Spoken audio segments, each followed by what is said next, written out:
otieno mar tarik 12 dwe mar 12 en otieno mar tarik 15 dwe mar 12 higa mar 2023 wadhi nyime kendo wachore machiegni koda tieko higani nyaka Ramogi machiegni ka bende wantiere koda report kamoting'o jogo ma ose kao hola mano mar aslafan kata kamano nitiere ng'ur maka kod kacha ka bende jomoko wacho ni omenda no tin, jomoko bende wacho ni omenda no osekonyogi e midhiero maka kod kacha. Bende jodongo mawuok e gwenge mopogore opogore, gwenge makaluo ywak ni omenda ma piny owacho chiwo ne jodongo ok chopnegi e yo makare. Endo antiere gi mathoth e weche mag somo weche motenore kod meto mar osara ndiko jopuonj tich ma bende riwruok mag jopuonj osebedo ka twage jomani mano bende gidwaro mondo mi oranga machiegni magi to kod mamoko magi weche momiyo pek. Weg kembe marego mogo kod johala omi thuolo mar kelo duma kod ochele kowuok e pinje maoko maonge osuru. Dowi to kokwayo mar duoko chien rambun mane omi apisas machon mag od bura ma Homa Bay maitudo kod mibadhi. Weche jogo bendo en message seche te okinyi godhiambo en message aslafan dwaro pesa. Koro nyoro kanya yudo pesa na mor nyakoni yawa kwe mar Jehova nyaka pesa ne manya chulo te. Jopiny medo chiwo sigandgi ewi kaka gisetiyo gi hola mar Hustlers Fund ma giseyudo e aguch hola no.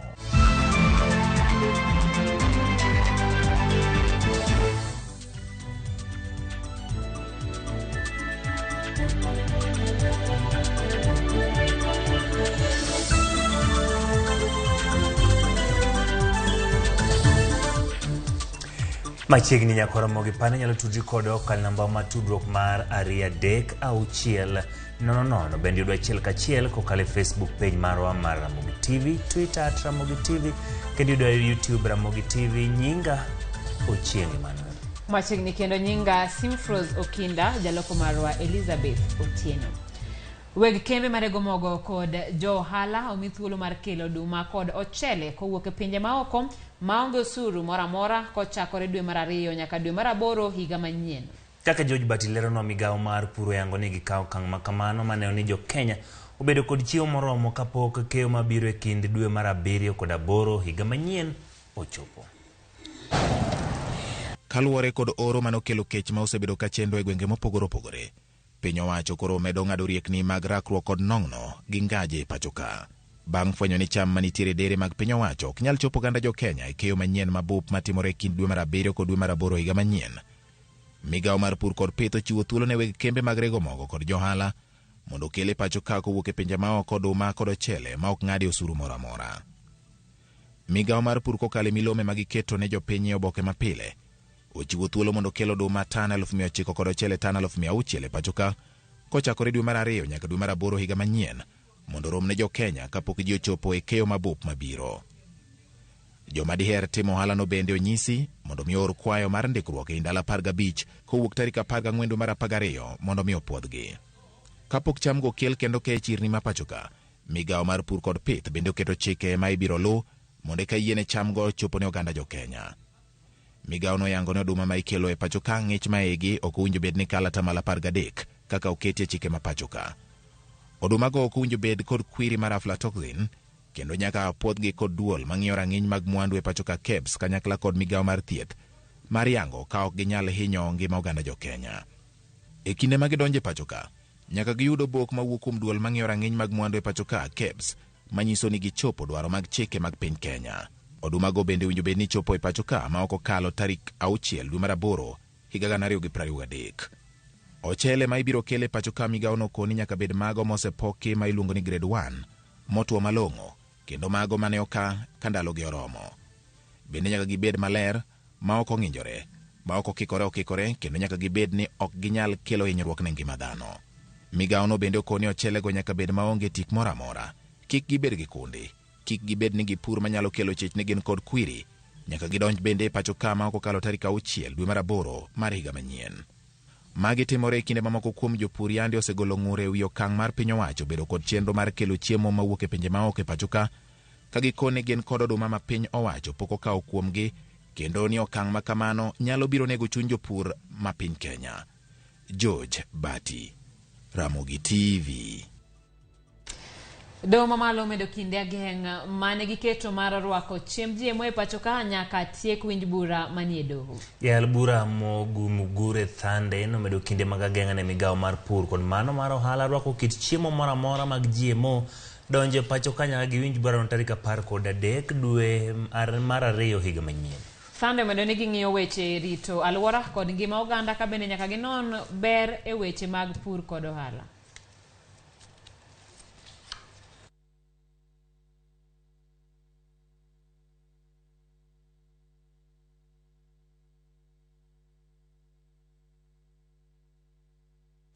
Kawadhi nyime riwruok mar okinde ma pacho ka LSK bende koro wuoko ka gikwedo kang' mar jatend piny Kenya William Ruto chwalo kwayo e od bura kodwaro ni tim lokruoge moko e pend chike ma pacho ka. Jafambo marwa Flora Otieno nigi lerno. E kinde ma paro mopogore opogore medo wuok e wi ote manyocha jatend piny William Ruto ochwalo ne od bura ka odwaro lokruok e katiba, riwruok mar okinde LSK bende koro owuok oko kaseyo okang' makamano kendo wacho ni en ataro mar chik. Jakom LSK Eric Theuri wacho ni kaluwore kod chung' mar doho mamalo mogik e wi BBI, jatend piny ok nyal chako chenro moro amora mar timo lokruok ne katiba. The amendments are being initiated by the president contrary to the decision in the BBI case, and so therefore they should not see the light of day in parliament, as there being a very clear precedent that has been set by the courts. Okinde omedo siro ni chenro mar timo lokruok ne kit telo nyaka to kadhi e ombulu mar paro kata referendum. If an amendment touches on the national values and the principles of governance provided for in Article 10 of the Constitution, then they must go through a referendum. It is noted that the amendments as proposed by the President fall under the scope that require a referendum. And if pursued by way of the President's proposition, then the sovereignty of the people of Kenya would be undermined. Bende gimedo ni paro mar miyo jotend migepe thuolo mar duoko penjo e od bura biro rocho chenro mar od bura mamalo. Gi thuolo no, okinde okwayo jo od bura ni kik kadhi kwayo makamago masani ni e nyimgi.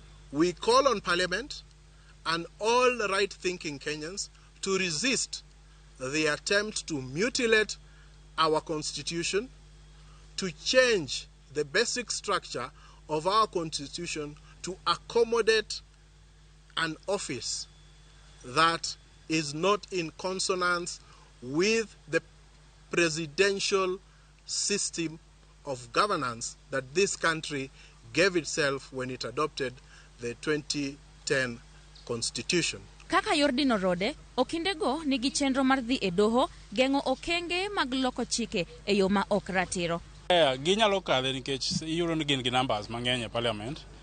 To kaka ne ker mar kweth mar okindo wacho, wabiro dhi e court, wabiro dhi e doho mondo wachunge. LSK kwayo jopiny bedo akicha gi jotelo madonjo e apisi kendo golo paro mar loko chike makonyogi. Flora Atieno, Ramogi TV. Duond bura mar KANU chungi tich jagoro mar duond bura no Nick Salat kuom ketho chike matayo duond bura no. Kokalo ote mar oboke ma ogose gi jakom duond bura no Gideon Moi, KANU ogolo chik ne Salat mondo we chenro duto mag apis ka orito nonrogi aput ma ochung'ne kum e duond bura no. Nick Salat osebedo osiep jakom duond bura no kuom kinde malach ahinya to kinde siasa mag higa mag 2017 2022 kama ne okedo ne duond bura no yudo lemo mopogore opogore e paw siasa.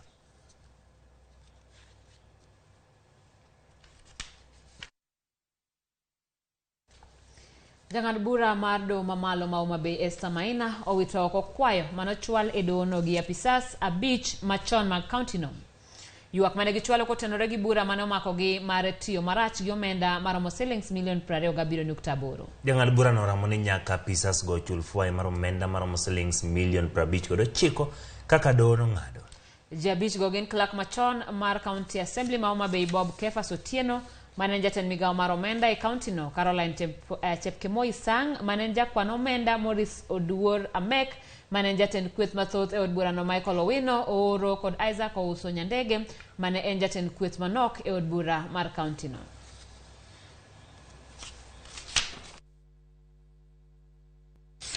Kawadhi nyime, jalup jatend piny Kenya Rigathi Gachagua koro wacho ni obila mapacho ka ok bibedo ka keto arita e apise piny owacho ka kar mano to rawere mag NYS ema koro biro kawo ting' makamano. Rigathi olero ni rowere mag NYS ema biro koro rito udi ma ideo mag apisas mag sirikal ka obila konyo e keto arita kuonde ma nigi dwaro makende.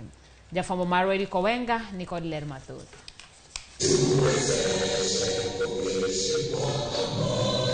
Kaka okang' mar juogo omenda mar siro mokum chenro mag piny owacho e thurka, rowere mag NYS koro biro chako rito mokum apisa mag sirikal ute mag piny owacho e kinde mamoko ma ideo.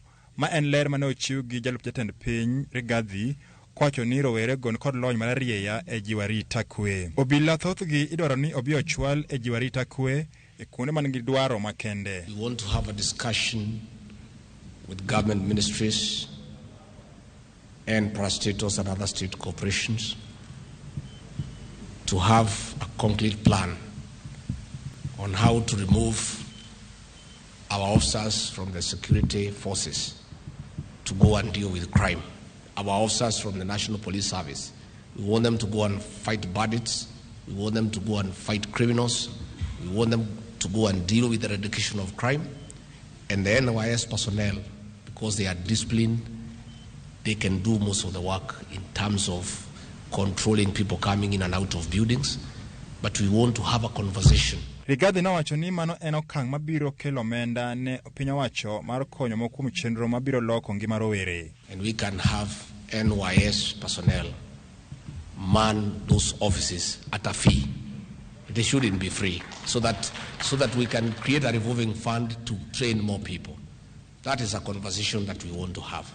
Your Excellency, the NYS is a pride of our nation in terms of forging a force of young people that is disciplined, that is focused, and also technically competent through the programs that the NYS has run since 1964. Enyasi mane obagi karo maduong' ma KICC boreka midhiero mar koso thuolo mag tije ahinya e kind rowere ne en thuon wach mane otwagie.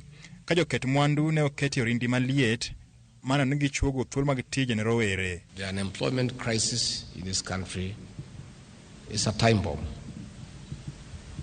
And therefore, any investor, any entrepreneur, any organization that has a program that will create an extra job is our natural partner and friend. We know that there are a high number of unemployed youth. So what is the story behind this disconnect between the needs of the Kenya labor market and the skills that our wonderful youth have? This skills mismatch is a major concern for the Federation. Romono bende no yangore ni e thuolo mar higni ariyo mosekalo ahinya to kalure kod midhusi mar COVID-19 jo Kenya mathoth no wito thuolo magi mag tije. Currently, the numbers of youth that enter the job market annually, which stands at 900,000, is a real concern. Many recruiters in our economy say that they cannot find the skills that they need. Weche Wenga, RAMOGI TV, Nairobi. Riwruok mar jopuonj mano kupet okwedo wach mane wach kod jata tije mar duol mandiko jopuonj Nancy Macharia ni onge jopuonj ma osetieko higni moyo 5 kapok omed gi lemo mar tich. Kupet dwaro ni TSC oket ler malong'o ewi chenro mar ndiko jopuonj ka Judith Omondi ni kod ler mathoth. Mana ndalo matin bang' jata tije mar duol mandiko jopuonj Nancy Macharia rucho oko weche maliekore ni nitiere jopuonj ma osetieko mohewo higni 5 kapok omed lemo. Riwruok mar jopuonj mar Kupet owuok mager mar kwedo wach machal kod mano ka gilero ni gin kod lipot moting'o jopuonje mohewo 8,000 mapok omed lemo kuom mohewo higni 10. If we quantify all the number of years that the teachers have stagnated in the same job groups, while others have acted as deputies, or as masters, or as principals, or as HODs without promotion, the pending bill is overwhelming. When we did a quick calculation recently, it was going to about 2 billion Kenya shillings. And that is why it's a total lie for the CEO to say that no teacher has stagnated in the same job group for more than 5 years. We have statistics. We went out to do a research. And the whole of this file I'm holding are statistics of teachers who are stagnated and the number of years they have been stagnated with the TSC number and the schools in which they teach. Jatatije Nancy Mashare mane ogolo lipote nyim kamiti mar weche somo ne olero ni higa mar 2017 piny owacho nomedo ne jopuonje duto mane owinjo medie ngas mamalo. As I told you, a number of our constituents have retired on a lower job group. They are going home with less pension. Who is answerable for this? These are the things we are going to. And now we have the kids, the lost man hours, and all these others. Jakom mar kupeto mboko milemba mane twak kod jofwambo bende ne okoni duol mandiko jopuonj TSC owinjo keto kenge makare keto e ler ndiko mar jopuonje ka okoni jood bura nyalo bedo ni donjore e chenrogo nikech duol no oketo mibadhi e ndiko jopuonje.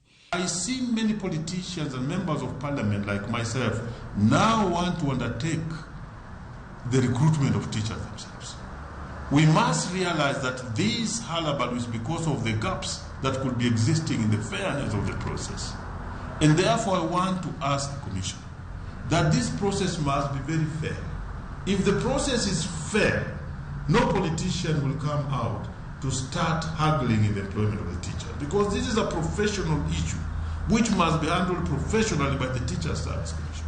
Bende okweda mokalo wach mar ni duolno ne okondiko jopuonje makojolo mar 5,000 kata bang' ka jood bura ne osepuodho omenda mar ndiko jopuonje go. Number 2 are the 5,000 teachers who are supposed to be employed. And Parliament did pass that particular budget. In that particular time, I was still a member of the Education Committee. But we noticed that those teachers were never employed. This is a reason, a point that must call the Teacher Service to the Commission to order. Because if we allocated money as Parliament for employment of these teachers, then we should see the employment of the 5,000 teachers put in place. Because to get money from the exchequer is not easy. And to get money from the Parliament is not easy. Ma biro mana juma chiel bang' ka duol mandiko jopuonj lando thuolo mar ndiko jopuonj mar 35,000, 500 kod 50. Judith Omondi, Ramogi TV. Jogo manotimo rak mar gedo mag kilese mag CBC e kaunti ma Migori dwaro mondo piny owacho ochul gi omenda gi ka giwacho ni giserito kuom kinde malach. Ripota maro e kaunti ma Migori Jojuma miyowa ler mar wachno. E tielo mokwongo ka achiel kod ariyo mar gedo mag kilesego mag CBC e kaunti ni ma Migori, piny owacho mamalo ka okalo kuom migaono mar somo ne ochiwo rak mar gedo mag klese marom 365 e kaunti ma Migori.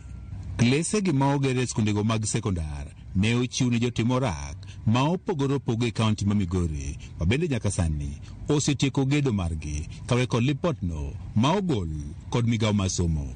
Ka wapenjo jogo mantie sub county manene wasign godo papers e weche wa mag payment to gi refawa to jogao watimo kendo itiyo kodgi ogirumo dwe mar 7 kendo gitimo kodgi peny kendo wasemiyo gi skunde tiyo kodgi to onge chudo, onge pesa kata matin mosechul kaka nwagero classes gote gidhi adhiya kamano nyaka sani onge pesa kata achiel mosechul. Kata bed ni gedo mag klese gi oserumo, jogo manogero klese gi e tielo mar ariyo koro pod bandho chudo margi. Sirikal mamalo ochulwa pesa wate magintiere godo mondo wanyal timo gik moko machielo.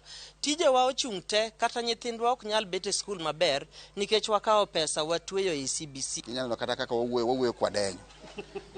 Wasandore nikech wasetiyo to pesa onge. To sama ne watimo tijegi nitie gowi mabe wambe ne wakawo, nitie gowi mane wakawo e bengi, nitie go osiepewa. Giwacho ni ne oket gi tesre ne giti kod omenda margi mondo gitieki gedo mag klesego. Kata kamano bang' tieko to koro piny owacho oling' thi. Sama ne watimogi bende ikasi mondo itie kod piyo in 2 weeks time, in 1 month time mondo itie kod no piyo mondo yawe. Wakwayo sirikal mamalo mondo chulwa pesa wa. Nyaka nwatime e dwe mar 7 nyaka sani onge chudo moro amora mwaseyudo. To kopogore gi chudo no kata mana kalatese manyiso ne watiyo tijego bende pok omiwa. Jotim orak giwacho ni leo mar chudo miyo osekelnegi midhiero mopogore opogore ka ng'enygi sani odak matek. Contractors wetewa mang'eny ahinya nyaka sama wawuoyo ni osebedo matuo, kaka moko osebedo depressed, mosedhi e ute thieth, contractors mamoko bende mwandugi osekaw. Nitiere jogo manene oologo wi kata bengi. Jok mwadak godo e udi kata mon ka contractor en dichuo, dhako paro mana ni wito pesa, ok opar ni pesa usiko e project, nikech onge kako nyalo believe ni sirikal nyalo bedo gi pesa japiny mang'eny kamano. Ywak ma ogol kod contractors gi ok en mana mano migolo kod mago eko mano tiyo ni piny owacho mamalo kende, to kata mago mano tiyo ni kaunti ma Migori. George Juma, Ramogi TV, Migori. Ramogi gisane wadona kawiyo matin kata kamano wadhi somo moko kuom ote mabende uoro. John Apidi wacho ni Okinda ni Bakasi Ramogi ler an wach bendo ma ibandha 470 to tarik podi wacho ni ol gi benda paro ni mano omenda mar Hustler Fund. Aisha Mil Kavuzi wacho ni keep up the good work. Ivanjo wacho ni anenu from Sorika Rungu County ma Migori. Erokamano. Bende Rosa Kacha wacho ni oneno wako wuok e gwenge mag Koyugi. Larix Mado wacho ni oneno wa e yo makare ka en Donom mama gi bende. Erokamano aparo ni inyalo somo ni to jomoko wachango e namba wa ma ote machuo. Kantiere weche mag hola mar Hustler Fund. Jora Mowino Gao mawuod Ahero wacho ni pesa mar Hustler obedi ng'ato piri to dwe pok orumo. Anti ng'at maluongre ni Horace Owino wuod Yom eneno makare.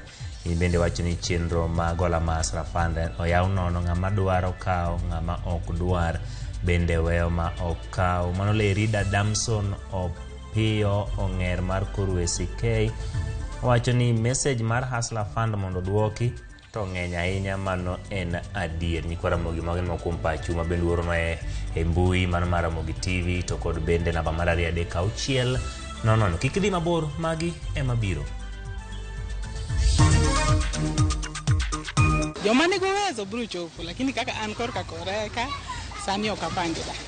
Ok adhi. Pek mar ngima kelo wich bar ne oganda modak e bombe e kindegi mag sikuku. Username Investments presents the domain Kisumu along Kisumu Mambo Leo Miwani Tamak Road starting from 399,000. SMS the word dollar to 20321 or call 0725 000 222.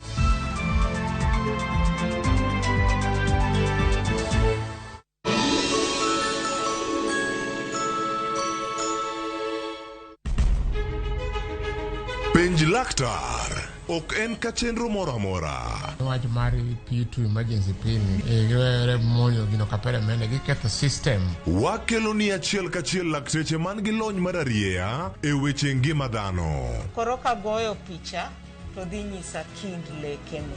To gipuonji achiel kachiel e weche ngima. Kelo malit na masongo adhiya very good.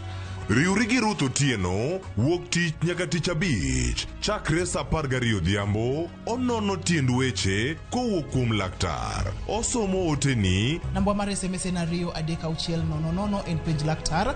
Kendo kawo simbi. Wadhi kawa simbe jowinjowa jonenowa. Mane Ramogi TV.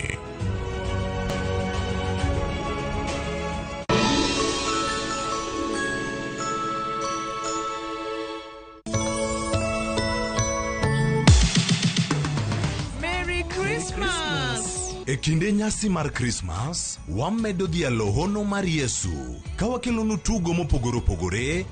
Koro nikech en Christmas wakelo yien. Nyaka tuke mabiro moro nyithindo. Kwayas mawer mamit. Kod gik moko mabeyo beyo. Mane Ramogi TV.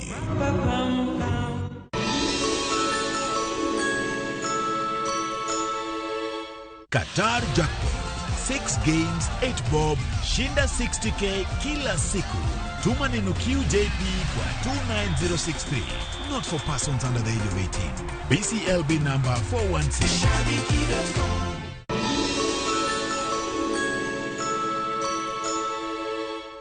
Tumeona mkono wako Bwana, matendo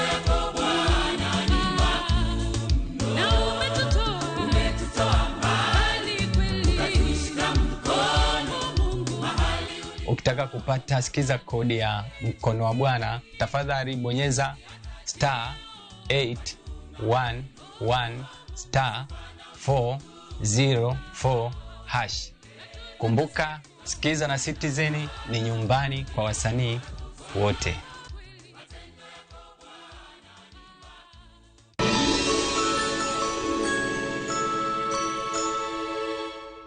This December, twinkle, twinkle, little stars. How I wonder what you are. 'Tis the season for you to have a blast. Explore and learn. 1, 2, 3, 4, 5. We've got you covered on Viusasa. Paul, over here, quick! And for parents, no need to worry. You can be sure the content is safe for kids. And oh, it's going to be exciting. Let the little ones enjoy their favorite shows only on Viusasa. Successful, popular, lovable.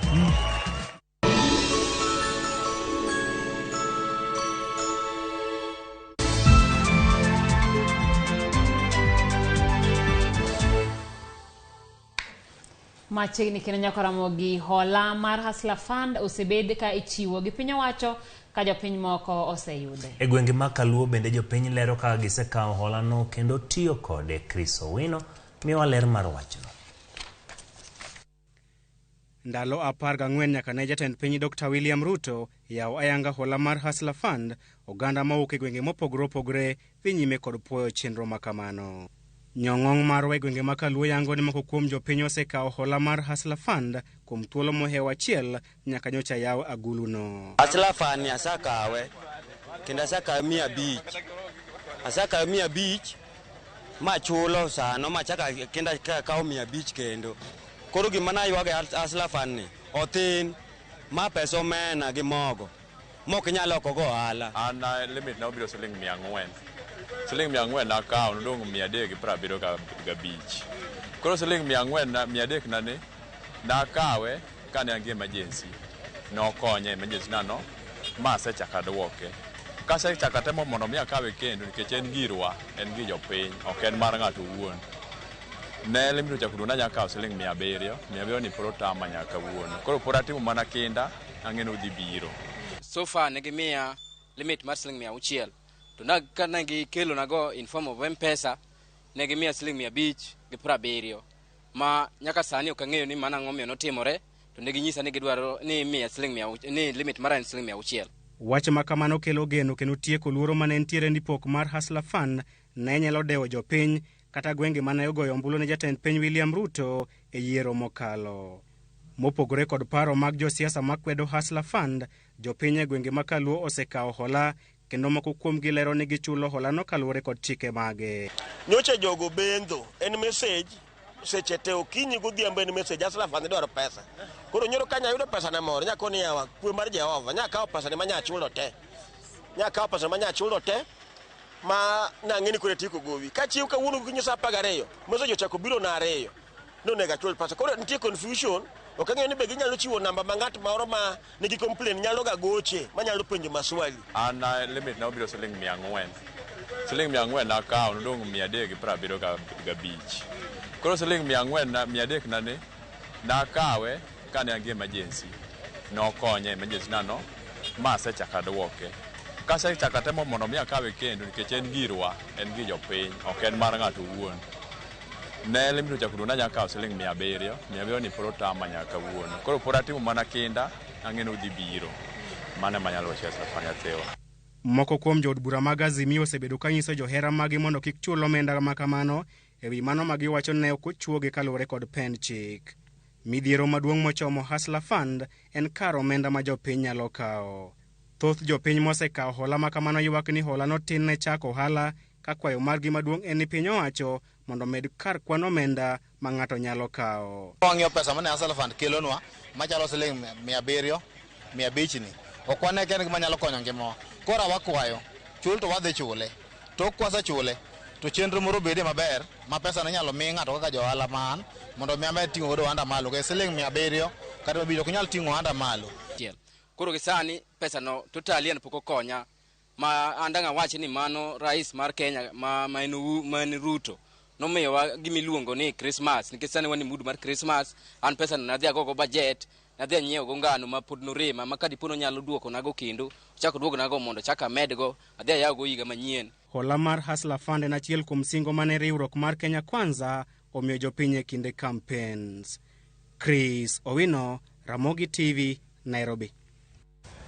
Jodongo ma Kaluo mosebedo ka yudo omenda kowuok e agulu mar Inua Jamii bende sani ywak ni chudo ma kamano ok chopnegi.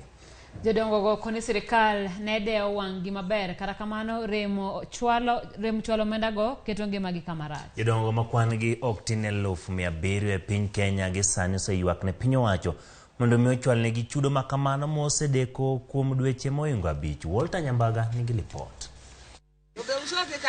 Mayo jodonge 7,000 kalo e ngima matek tweta kaluwore kod rem chopo mar omenda mar Inua Jamii, omenda ma ipilo ne jodongo mar resogi.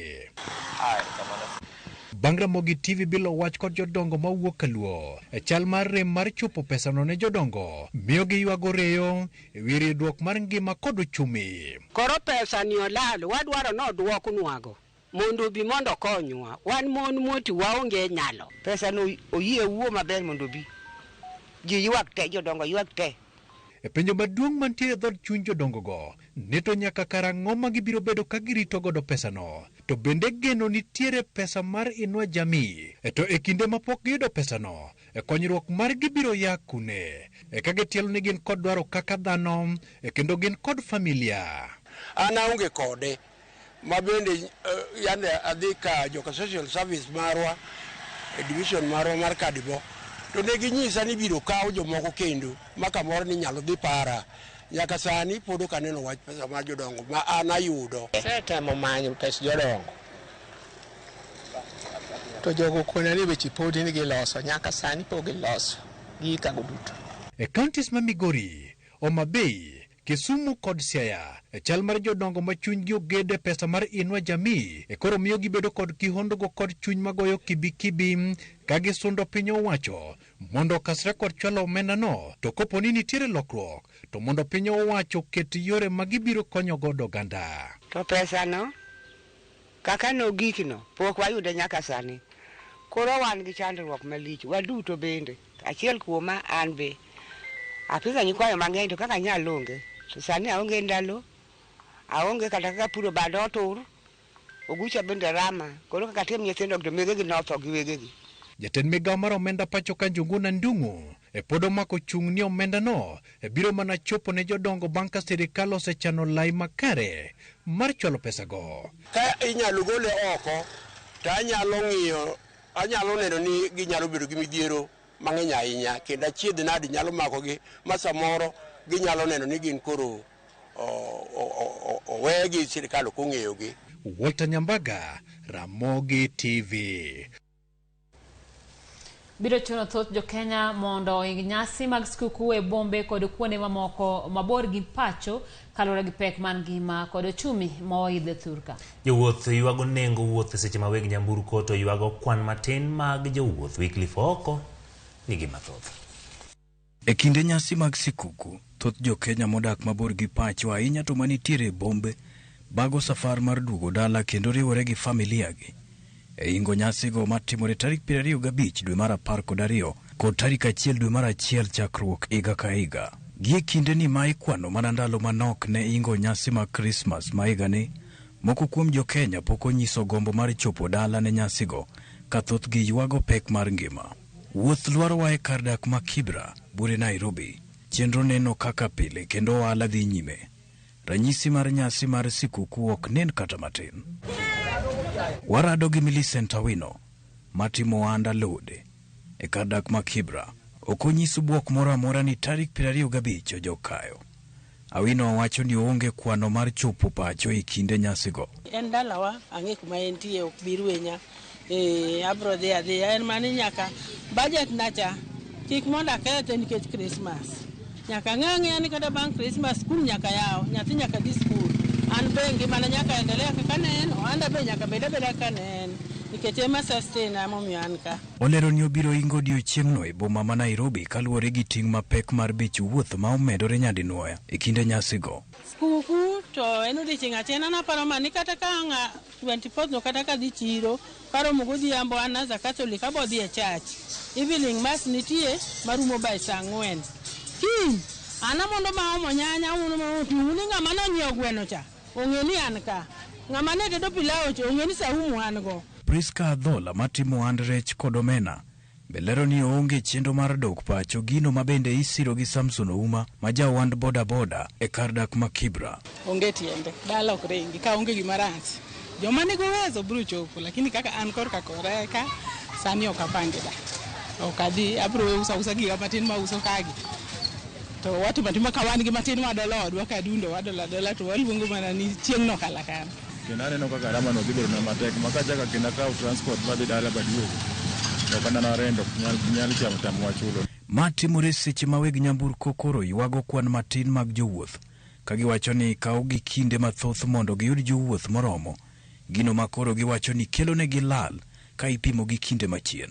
Sane kata ofis wayawo gokinyi kata gari mabi jowuoth mabionge ochumi tek kata ng'ama dhi dala onge chone gache waponge dakika 30 gari osepong' sani watieko 2 hours ka gari pok opong'. Nyaka donj ka saa 2 okinyi gari pok opong', uchumi pek ma jowuoth onge, asebudhe gari nyaka nende onge jowuoth mopong'o gari. Ka opogore gi kinde mokalo ma kwan jowuoth ingo geche tesend nyamburko ma pacho ka jowuoth larore gi dhi pacho mar bago nyasi mag sikuku gi anyuolagi. Nyasigo nyalo biro yudo thoth jo Kenya e bombe ma opogore pacho ka kendo mabor gi pacho. Weekly Foko, Ramogi TV. Mine ma kaunti ma Siaya kwayo mondo pachgi onywandie paro ma ikawo sama iloso dongruoge mowinjore otim e kaunti no kokalo kuom CIDP. Giwacho ni thoth ne pach joma mine ok rwaki kata bed ni gichopo e romo mag choko pach jopiny. Minegi kokalo Siaya Muungano Network owacho ni gidhi nono ikruok mag CIDP kod kaka ichwalo bajede ne gik mane dwarore.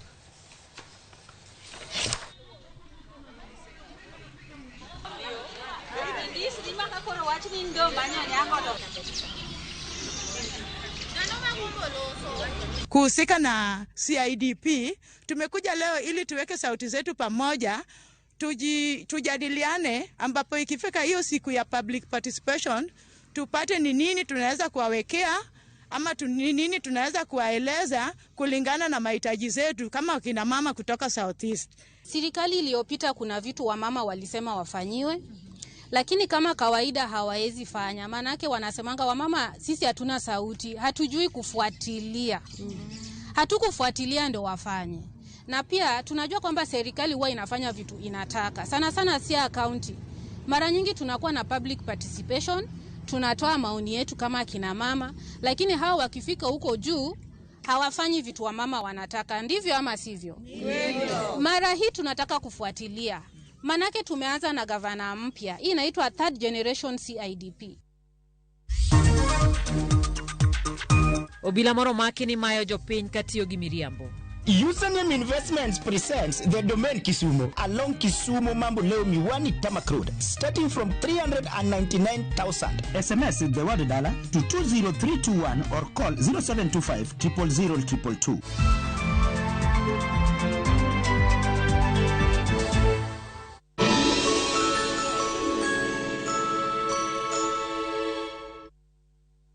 Raundi ya tindi kotika rabotaka imenya sai maiga. Hosori enyira nainde embonke gima. Wa? Biore. Ngasai mbiana chorete. Hakino mbogo boli mbai wana ina boli ga. Wazimba ta getinya tichi. Karo musachi hoteli yeye. Na raroti. Ombogo tabwati nebaga. Ngitalite muntagochi. Otaite somoni yaku. Asenge nchita kitibosoku. Kulende kende tige komutanga kulenda enibo amune amate yaye. Ayo muntako ire kiaraiga. Engo kunere. Tengera ege teacher. Egosori enyeke gima. Yarule liko aseviu sasa bono.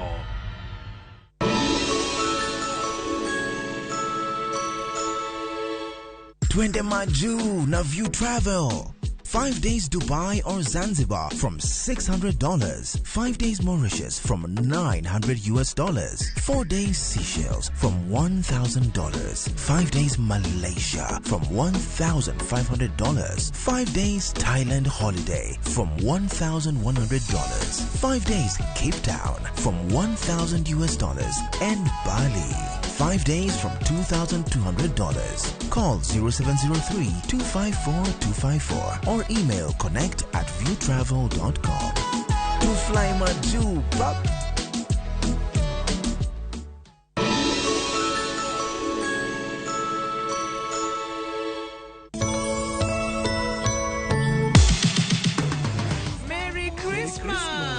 E kinde nyasi mar Christmas, wamedo dhialo hono mar Yesu. Kawakelonu tugo mopogore opogore.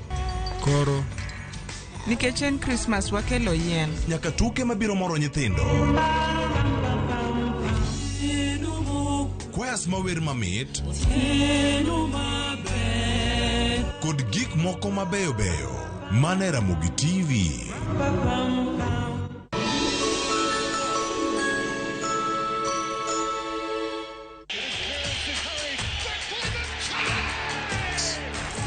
Have doodles taken over your home? Hey, I need to suck your blood. Get Bolt and get your home back. Unlike other insecticides made from toxic synthetic pyrethroids, Bolt is made from 100% natural Kenyan pyrethrum, making it gentle on you but deadly on flying and crawling insects. When doodles strike, stop them dead. Bolt insecticide, gentle on you, deadly on doodles. Get Bolt insecticide today.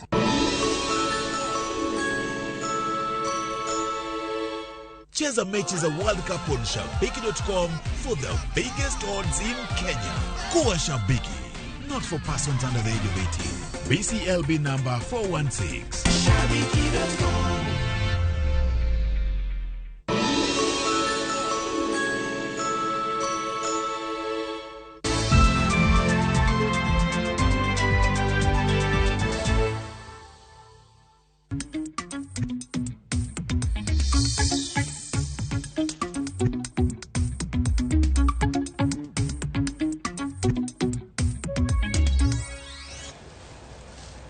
Machiegni wadonje weche mag ohala. Jatend migawo mar limbe Penina Malonza kaachiel kod bad migawo mochung'ne rito le mag bunge KWS osidayanga chike mabiro tayo jogo marito kit opuge modak e nam mataro midendo ni sea turtles. Maen bang' yangore ni lego modak e nam to nyuol e dho wedhi osebedo ka kadhe midhieche mopogore opogore, gino makelo luoro ni kwan gi kidek dok chien e pacho ka. Joja oko nigi lerno kowuok Mombasa.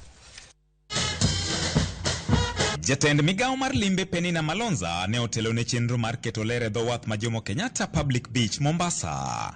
E chenro no mane oyuore gi riwruoge mopogore mochung'ne rito alwora, taka mag plastik, chupni, nede moti e kind taka mamoko ne ochoki. Najua vizuri fuo za bahari zetu za Kenya zimekuwa moja wa zile fuo ambazo ni safi kabisa na zimehesabika katika ulimwengu ya kwamba ni safi. Hivyo basi tusilete ile gesi yetu kuteremka kidogo tukawa hati tuko namba 3 ama namba 4, na ndio ninazilisha usafi katika ufuoni wa bahari. Man en achiel kuom chenro mageto reso opuge mag nam midendo ni sea turtles mikoni thothgi osebedo ka wito ngimagi kaluwore gi wach taka kod nede miwito aoyaye e dho wedhi to kod ei nam. Today we are launching a turtle conservation protocol. WWF Kenya has been working on turtle conservation for nearly 26 years now. And we have a lot of experience on the ground, on the processes and the procedures to do the turtle conservation work. And over the years, we have trained many other organizations to do so. So we came together with KWS to write it up, to develop a protocol that can be used all over Kenya by anyone who is conserving turtles, any group that is conserving turtles. Sijui leo tukibandirishwa kama hao kasa watatia ile bidii tunayoitia kwa kumwaga takataka na kumwaga hasa plastiki katika ufuo wetu ili tuadhirishe. Na hivyo basi Kusema ni juhudi ya kila mmoja wetu, traders wetu wenye hotelia tunawaita. Jatend migaono ne bang'e to osidho yanga lipot mabiro bedo katayo chenro mag rito kitopugego mabende gin moko kuom gigo mosebedo kalombo welo to chutho e kinde magitoyo nyithindo. Ma en ni mar ginyuolo tong' e dhowedhi eka bang'e to gidonjo e nam bang' ka gisetoyo. So we are encroaching on the space that the turtles use to come and nest. And if they are not able to nest, it becomes, so we are reducing the population just like that. Because turtles have been observed to have a habit. The beach that a turtle comes to nest hatches from, is the beach that it will come to 20 or 30 years later to nest. So when it comes back to the same area, and the same area does no longer has a beach because it's all taken up by activities and people and buildings, then we are losing the turtle population gradually, and it's already threatened. It's already, the turtle population is already on the decline. The ability to move, they become sick. Kage wacho ni gina pisasa mag duol mochung'ne solo suru e pacho kamano mar KRA. Obilano Davis Musindi Simiyu mawachore ni osechungi e tich kalure ni timbe njore gi maundu moko miene nyondhi gi obila wetene odiochieng' ma tich ariyo tok johala gi apisas mag KRA kaunti ma Narok chwalo lipot. Ospidi matesendo obila ma Narok Central Fred Shundu gi nyawadgi jamin wach e bade ma Narok Ruben Onjoka owacho ni achijego nyochiwo milome ma oko puodhi ne johalago mondo migi asoya. Achijego ma ogeng'ni gi sendo obila ma Narok ne udigi opande mag tich, muri kod kadi mag lodho omenda e bengi mong'ere kaka ATM ma oko puodhi kendi biro yawne gi buche mopogore opogore.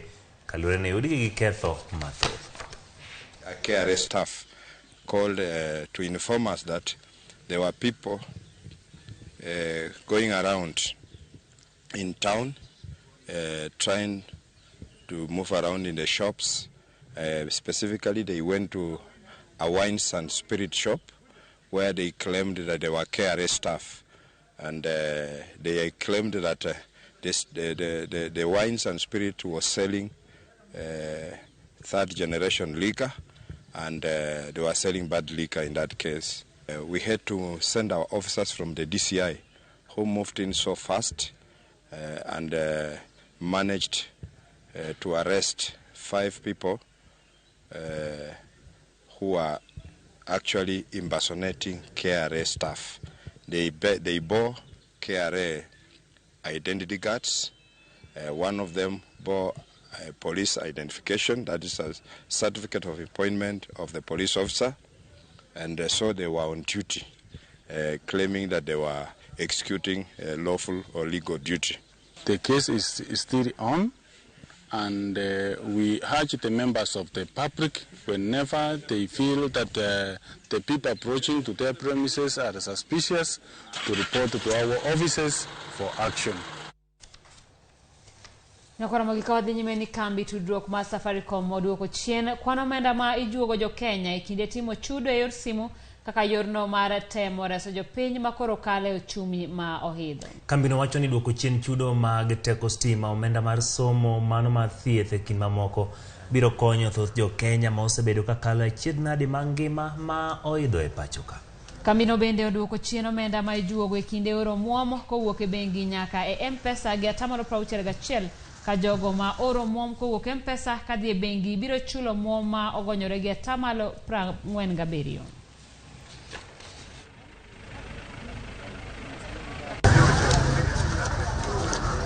Andika nini kwa kitabu.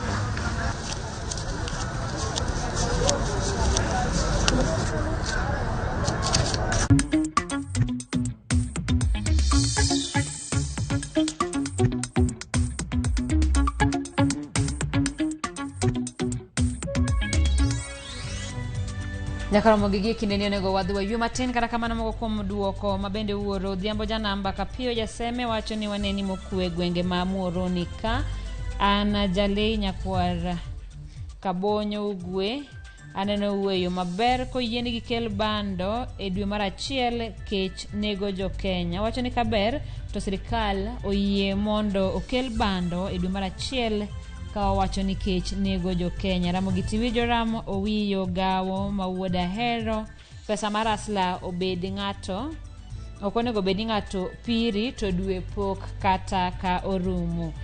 An pesa asla na otama duoko yawa. Soja kan rongo ilonga ni Amilo Soja kan rongo wacho ni omenda mar asla fund otame duoko. Charles Agwaro from Nyatika wacho ni chiemo donji to mana ka gin chiemo mabeyo gi ngima dhano jiemo to kik donji karachiel. Aparo ni pino wacho no lero ni chiemo biro donje pacho ka ok gin mag jiemo ka kinde mag yango jiemo koro chor manyiso ni ochungi ni jiemo ok donje e pacho kanya. Ramogi wadhi yweyo magi mokuom weche mabiro. I also know even our match commissioners will be getting games. So from the referee perspective, it's excellent. Jakudh Firimbi ma Kenya Kamaku Waweru dhi kudho firimbi e tuke mag CHAN. Username Investments presents the domain Kisumu along Kisumu Mambo Leo Miwani Tamak Road, starting from 399,000. SMS the word dollar to 20321 or call 0725 000 222.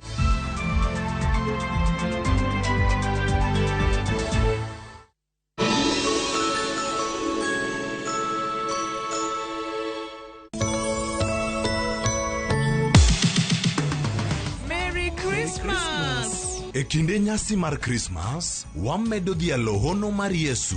Ka wakelonu tugo mopogore opogore, koro nikech en Christmas wakelo yien. Nyaka tuke mabiro moro nyithindo. Kwayas mawer mamit. Kod gik moko mabeyo beyo. Mane Ramogi TV.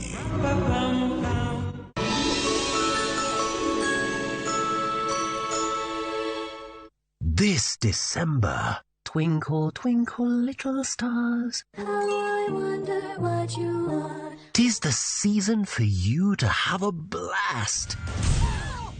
Explore and learn. 1, 2, 3, 4, 5. We've got you covered on Viusasa. Help! Over here, quick! And for parents, no need to worry. You can be sure the content is safe for kids. And oh, it's going to be exciting.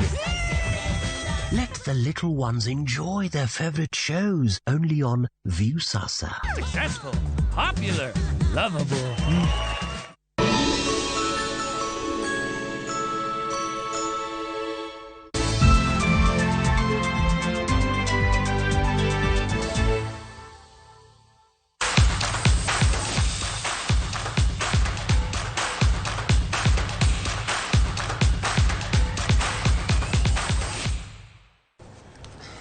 Machiegni nyakoro magwadhi e papo kuma nogole e wi adhula e pacho kaos chako kelo mor kod olemo ne oganda ka koro se yangore